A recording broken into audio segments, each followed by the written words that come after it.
OSS ఫర్టిలిటీలో test treatments therapies అన్ని scientifically design in the good hands of science. Mummy daddy అవ్వాలంటే OSS కి call చేయండి.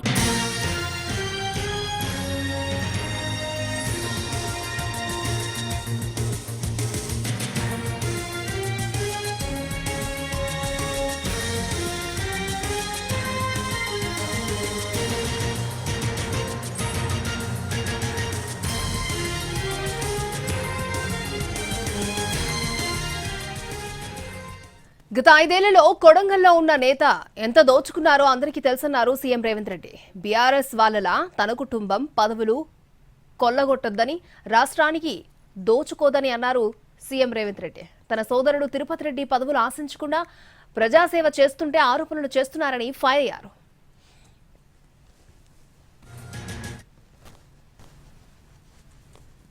నేను రాష్ట్రం నలుమూలలో తిరిగినా ఈ శాసనసభ నియోజకవర్గంలో మీకు అండగా తిరుపతి రెడ్డి గారు ఎప్పుడు అందుబాటులో ఉంటాడు. మీకు ఏ కష్టం వచ్చినా, ఏ సందర్భం వచ్చినా, ఏ పదవి ఉన్నా లేకపోయినా మీకోసం ఎప్పటికప్పుడు ఎవరికి ఏ కష్టం వచ్చినా, ఏ ఇంట్లో పెళ్ళున్నా, ఏ ఇంట్లో ఏ ఇబ్బంది ఉన్నా మా సోదరుడు మీకు అండగా నిలబడ్డాడు. ఆయన రామారావు అంటున్నాడు ఏం పదవి ఉందని.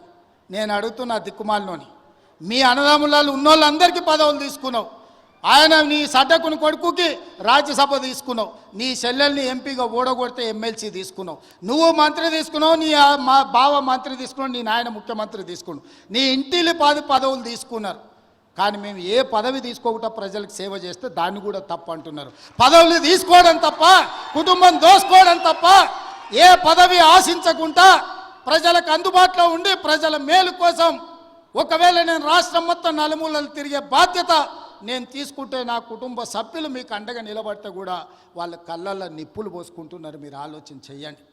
వాళ్ళ ఇంట్లో ఆయన ముఖ్యమంత్రి, అల్లుడు మంత్రి, కొడుకు మంత్రి, బిడ్డ ఓడిపోతే ఎమ్మెల్సీ, సడ్డకుని కొడుకు రాజ్యసభ, వాళ్ళ చుట్టపోళ్ళు అందరూ మంత్రులైన. నేను అట్లా ఎవరు నన్ను తీసుకున్నాను మా కుటుంబంలో మీరు చెప్పండి. ఏ పదవి లేకుండా నిస్వార్థంగా మీకు పనిచేస్తుంటే కేసీఆర్ కుటుంబం తప్పు పడుతుంది. అట్లెట్లా చేస్తారా మీరు? ఏ పదవి తీసుకోకుండా మేము చూడు ఎన్ని తీసుకున్నామో ఎంత దోసుకున్నామో చూడమంటారు. మీలాంటి పదవులు తీసుకోనికే దోసుకోనికే మేము పోటీ పడం చంద్రశేఖరరావు. మా విధానం అది కాదు. మమ్మల్ని నమ్మిన ప్రజలకు అండగా నిలబడి, వాళ్ళ కష్టం వస్తే కష్టాలలో వాళ్ళ తోడుగా నిలబడి, వాళ్ళ కోసం కొట్లాడి, వాళ్ళ కోసం రక్తం చిందించే నాయకత్వం మాది. మిమ్మల్ని నమ్ముకున్న వాళ్ళని మోసం చేసి దోసుకునే నీతి మీది. మీకు మాకు తేడా ఉంది. మేము మీలాక కాదు. నేను నికార్సుగా నిక్కచ్చిగా చెప్తున్నా, మీలాక పదవులు కొల్లగొట్టడానికి, రాష్ట్రాన్ని దోసుకోవడానికి నా కుటుంబం లేదు. నా కుటుంబం నాకు మీరు ఆశీర్వదించే అవకాశం ఇచ్చినందుకు మీకు అండగా నిలబడాలని సమయం ఇస్తున్నారు. ఇన్నేళ్ళైంది నేను మీకు ఇక్కడికి వచ్చి. ఈడున్న వాళ్ళందరూ నన్ను వ్యతిరేకించేటోళ్ళు రాజకీయంగా కూడా నియోజకవర్గంలో ఎవరి దగ్గరైనా ఒక్క రూపాయి ఎప్పుడైనా ముట్టుకున్నానా మీరు చెప్పండి. చెప్పండి. మీరు వీలైనంత వరకు మేము సాయం చేసినాం. నేను బస్ డిపోకి భూమి ఇచ్చిన, నేను సబ్స్టేషన్లకు భూమి ఇచ్చిన, నేను పాఠశాలలకు భూములు ఇచ్చిన, నేను సొంతంగా కొని ఇవాళ కోస్గిల బస్ డిపోకు ల్యాండ్ ఇచ్చిన. ఎన్ని కోట్ల రూపాయల విలువనో ఇవాళ మీరే చెప్పండి. ఇవాళ మనం సబ్స్టేషన్లకు భూములు కొనిచ్చినాం.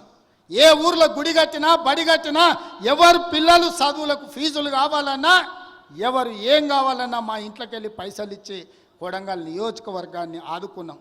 పోయిన 5 ఏళ్లలో ఒక ఆయన ఈడ ఉండే ఏం వసూలు చేసిండో మీకు తెలుసు కదా. ఎంతమందిని ముంచిండో మీకు తెలుసు కదా. నేను చెప్పాల్సిన అవసరం ఉందా? ఇవాళ వాళ్ళలాగా మనం దోసుకుంటలేమని వాళ్ళ కడుపులో మంటలేస్తుందట. అందుకే నిన్న మన మనోళ్ళందరూ కడుపు మంటకు మందు పంపించారు, కొంచెం దాగి పండుకోరని ఆలోచన.